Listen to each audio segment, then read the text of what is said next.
My name is Steve Hart, a 41 years old, single man.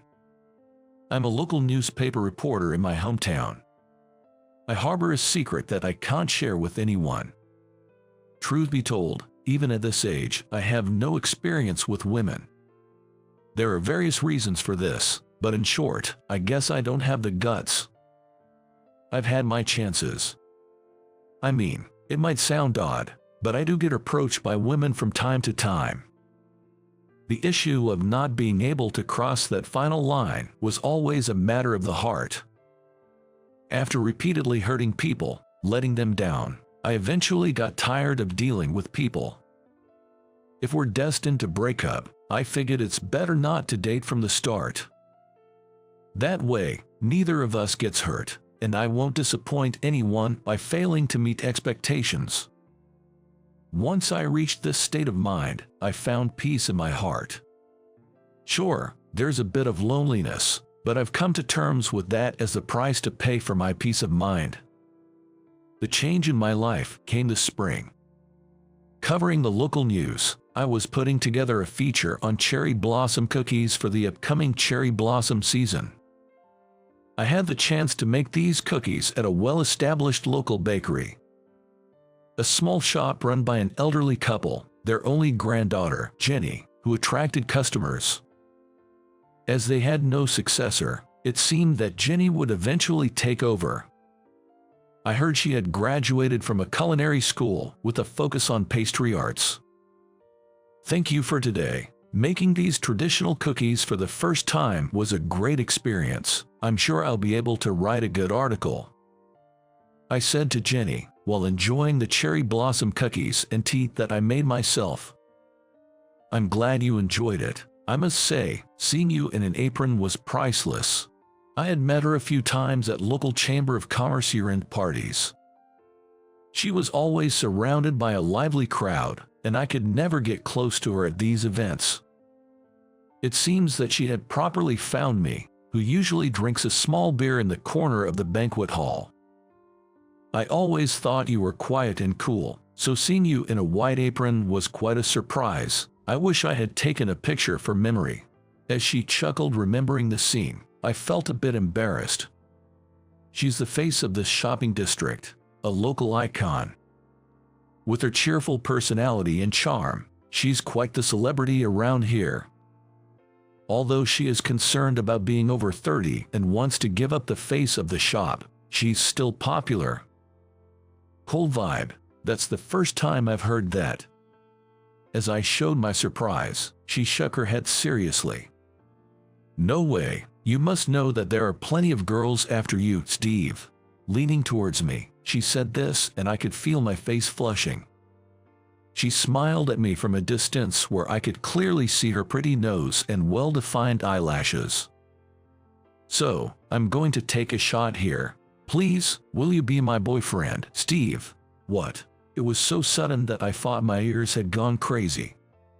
You don't want to? As she looked up at me inquiringly, I didn't know how to respond. She was charming, and she seemed to have quite a liking for me. I didn't dislike her. In fact, I might even say that I like her.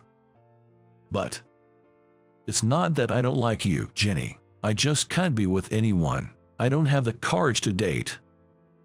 I tried to respond to her feelings honestly. I told her that I didn't plan on dating anyone. She seemed to think for a moment, then quickly smiled at me. But I like you, Steve. Don't forget that. I want to continue liking you. If I ever stop liking you, I'll tell you. She said this and put her hands together as if praying. Her fingertips were slightly trembling. From the trembling of her fingertips, I could tell she was serious. Thank you. I understand your feelings, Jenny. Upon hearing my response, she seemed to relax, the tension leaving her shoulders. From that day forward, Jenny and I started seeing each other more often. Most of the time, it was her who initiated it. To avoid giving her false hopes, I refrained from inviting her myself. I should probably refuse her invitations altogether. But I couldn't be cruel enough to turn her down. my indecisiveness might be hurting her. It might sound arrogant, but it's true that my heart ached every time Jenny invited me. Would you like to go to this great seafood restaurant I found? Today, too, Jenny had contacted me. She was always finding delicious places to eat or fun events and inviting me. As a local reporter, I really appreciated her suggestions. We arranged to meet at the restaurant over the weekend. The thought of seeing her bright smile made the weekend seem a bit more exciting. On the day of our meeting, Jenny, who is usually punctual, was unusually late. She is usually there before me, waving both hands to greet me. I was feeling anxious because she wasn't at our meeting place. She didn't show up even after 5 minutes. Thinking she might have had an accident, I was about to take out my cell phone to contact her when I heard, "Sorry to keep you waiting," and felt a tap on my shoulder. When I turned around, there was Jenny, looking a bit tired. "I'm sorry I kept you waiting. I was the one who invited you. I'm really sorry." Jenny deeply bowed her head as she said this. "No worries at all. More importantly, are you okay? Anything happened?" As I spoke, she lifted her head. The moment she did, I was taken aback. She was shedding tears. Passersby glanced at us. There I was, looking like a jerk, making a woman cry on the street. I felt hopeless, flustered, not knowing why she was crying. I suggested we sit somewhere, and guided her to a bench. During the walk, she kept repeating "I'm sorry," while her tears continued to flow. I was worried about what could have happened to her, my heart racing. After seating her on a park bench, I went to a vending machine and bought her a warm tea. She accepted the can of tea with both hands and said in a soft voice, "Thank you." Perhaps the warm tea had comforted her a bit. Finally, I was able to stop her tears. I waited patiently for her to share what had happened. "I'm sorry, I lost my composure. I've been nothing but trouble today. I'm really sorry." I tried to comfort her, smiling and saying, "It's okay. Actually, the cat I had for a long time passed away the day before yesterday. It was old, so I know it was its time, but that doesn't make it any less sad. I remember there always used to be a calico cat sunbathing in front of the pastry shop. So that cat had passed away. I had it with me for so long." Saying that, she began to tear up again.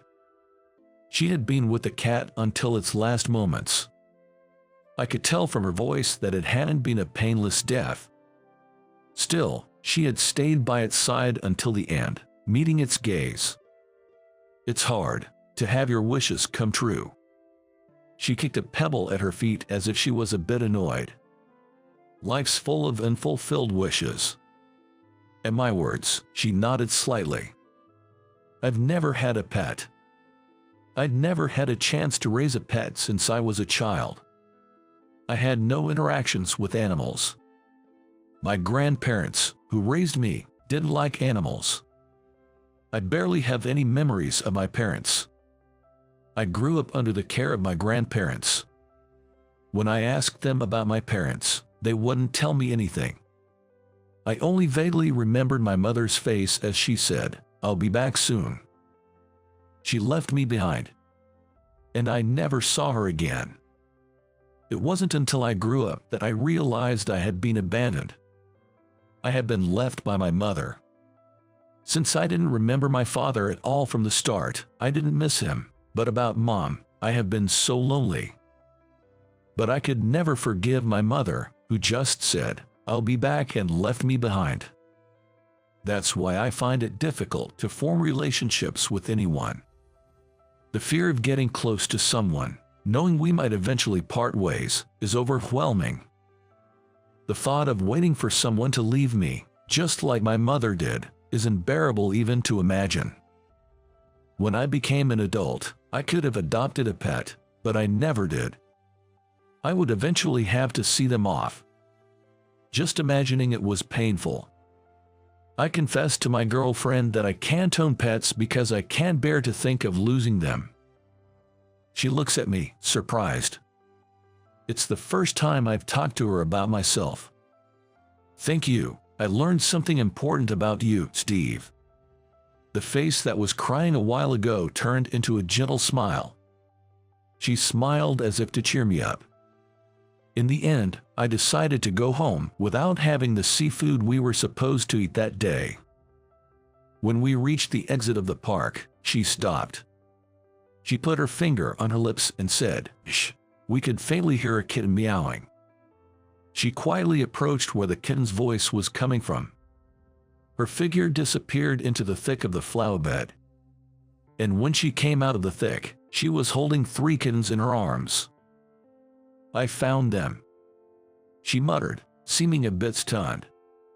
But still, she lovingly looked down at the kittens. "What will you do? Take them to the police station?" She looked puzzled at my words. "I'm going to take them home. I plan to raise them."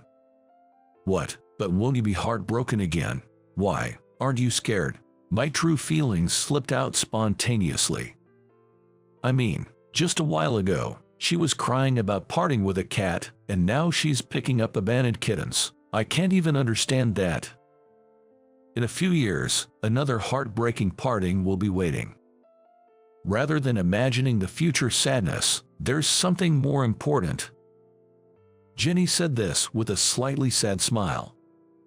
"Are you afraid of dating me, Steve?" Her words hit the bullseye for me, and I am at a loss for words. I felt a cold sweat trickling down my back. "I won't leave you, Steve. Can't you trust me just a little bit?" In Jenny's hands, the kittens were looking at me. She was looking at me with the same pure eyes. I thought that if I couldn't take a step forward here, I would be alone forever. "I may not be perfect, but I'd appreciate your understanding." At my response, Jenny nodded vigorously and laughed, saying, "Leave it to me." Half a year after we started dating, it came time to greet her parents. I had met her grandparents, who run a traditional bakery, several times. But this was the first time meeting her parents, who live in a different place. Fortunately, her parents warmly welcomed me. I was tense all the time, but it seemed to be okay. "My name is Steve Hart. I am in a relationship with your daughter with the marriage in view," I said as I moved my seat to bow in their direction. When I raised my face, her mother, Emma, covered her mouth with both hands, looking at me with a surprised expression. "Hart, you said Steve, right? Excuse me, but is your mother named Lisa?" Why was my mother's name coming from Emma, whom I had met for the first time today? I was so surprised that I couldn't respond immediately. Her parents were waiting for my answer, holding their breath. Taking a small, deep breath to compose myself, I replied, "Yes, my mother's name is Lisa, but I don't remember much about my mother. After she left me at my grandparents' house, she never came to pick me up." There was no point in lying. I told the truth.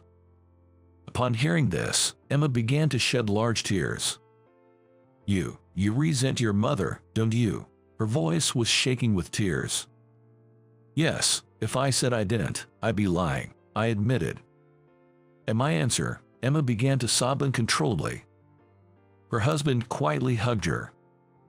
I was confused by her repeatedly apologizing to me in a low voice, saying, "I'm sorry." As if she had sensed something, Jenny stood up and brought a picture from the shelf. Handed over to me quietly, I looked at the photo. In it were her still young parents and my vaguely remembered mother standing shoulder to shoulder. "Wait, this is my mom." With her emotions settled and tears finally stopped, Emma began to speak slowly. My mother and her parents had met in Colorado. My mother was a photographer who accompanied to high-altitude mountaineering trips. Even on the day of this photo, she was in the mountains as part of a TV program staff. Her parents loved mountaineering, and they had encountered my mother several times up on the mountains. Not long after this picture was taken, Emma slipped and fell. To call for help, my mother ran down the mountain as fast as she could. Apparently, the radio that the staff had brought along was unusable due to an error. As a result, Emma, who had slipped, was rescued by the rescue team that my mother called for. But my mother, it seems, had a heart attack at the mountain cabin and never returned. My mother was the savior of Emma's life. What a coincidence. But why did my grandparents hide the truth about my mother? I had always thought my mother abandoned me. She didn't abandon me, she just couldn't come back. When I later confirmed it with my grandparents, they said that it was my mother's dying wish not to tell me about her death. My mother, who was a professional photographer accompanying high-altitude climbers, had always said she didn't want me to know if she ever died on the mountain. She didn't want me to hate the mountains. My mother loved the mountains. And if I didn't know she had passed away, I wouldn't have to grieve, she used to say. I think it's a selfish claim. But somehow, I felt like I understood my mother's feelings. It's such a strange connection. Must be your mother's mischief. Emma said with a gentle smile. I will definitely make Jenny happy, I declared clearly to her parents. The next moment, Jenny hugged me happily. I'm not alone anymore. Thinking so made me feel more determined. When the wedding preparations were in full swing, I stayed at her apartment for the first time. It's embarrassing, but it was my first night with her. As the weather forecast announced the arrival of the harsh winter, it was very cold. She was excited and said, I got a new heater. I was nervous and my hands were sweaty. Gently, okay. Just as she whispered, and I gently reached into the heater, I heard a cat's voice. I tried to pull my hand out quickly, but it was a moment too late. I felt a sharp pain on the back of my hand. Ouch, it got me. When I pulled my hand out and checked, I had 3 scratch marks on the back of my hand. Oh, I thought you two would get along, she said with a disappointed face. Now, my nemesis are the kittens she picked up that night. Although they're kittens, they've grown quickly. It seems they don't like my presence, and they're on guard against me ever since I first set foot in the apartment. Attempting to touch the peaceful kitty under the heated blanket, I was immediately rebuffed. Since we'll become a family once we're married, I'd like to establish friendly relations with them tonight. However, the little guy hissed at me. They might think I'm trying to steal her from them. I, on the other hand, want to enjoy the soft feel of a cat for the first time, but I'm refused, and it gets me down. Hey, don't be so upset. They'll warm up to you soon. She comforts me, but a sense of anxiety lingers. Thinking too far ahead is your bad habit, isn't it, Steve? Indeed, I do often overthink the future, and it leads to a lot of anxiety and hesitation. Whenever that happens, she's always there to give me a gentle push. With a broad smile, she assures me, everything will be all right. I can't tell how much I've been saved by those words. Spurred on by her, I faced my mother's death. I dug up an old newspaper article about my mom, and together, we visited the site. Upon reaching the cabin, I found a picture of my mom among the photos hanging on the walls. In the picture, my mom had a big smile on her face. Looking at that smile, tears well up in my eyes. She gently rubs my back gently. At that moment, an older member of the rescue team who walked into the cabin spoke to me, his eyes welling up. Looking back and forth between the picture and me, he smiled and said, "We've been waiting for you." He was apparently an old friend of my mom. He said he recognized me right away because I look so much like my mom. "I knew you would come visit someday. I've come this far in search of my mother's happy moments." Upon hearing this, he nodded emphatically. Then he pointed at a section of the wall and said, Read this. There, I found messages written by regular visitors to the cabin. Among them, I found my mother's words. Enjoy life even when you can't see what's ahead, Lisa. Finally, I received a message from my mother. Tears of joy, tears of sorrow, and tears of regret for having resented my mother. All flowed out together, unstoppable. She gently took my hand. Next time, we'll bring our son or daughter along, Lisa. Yes, we'll come and show your grandchild. Telling this to my mother's smiling face in the photo, I felt as though she gave a slight nod. It felt as though one long journey had come to an end within me. From now on, my journey won't be a solo one. I'll live life to the fullest, even if the future is uncertain. That's the promise I made to my mom. Because I believed that's the kind of life she wanted for me. How was that? Subscribing to our channel can motivate us to create more content. See you in our next video.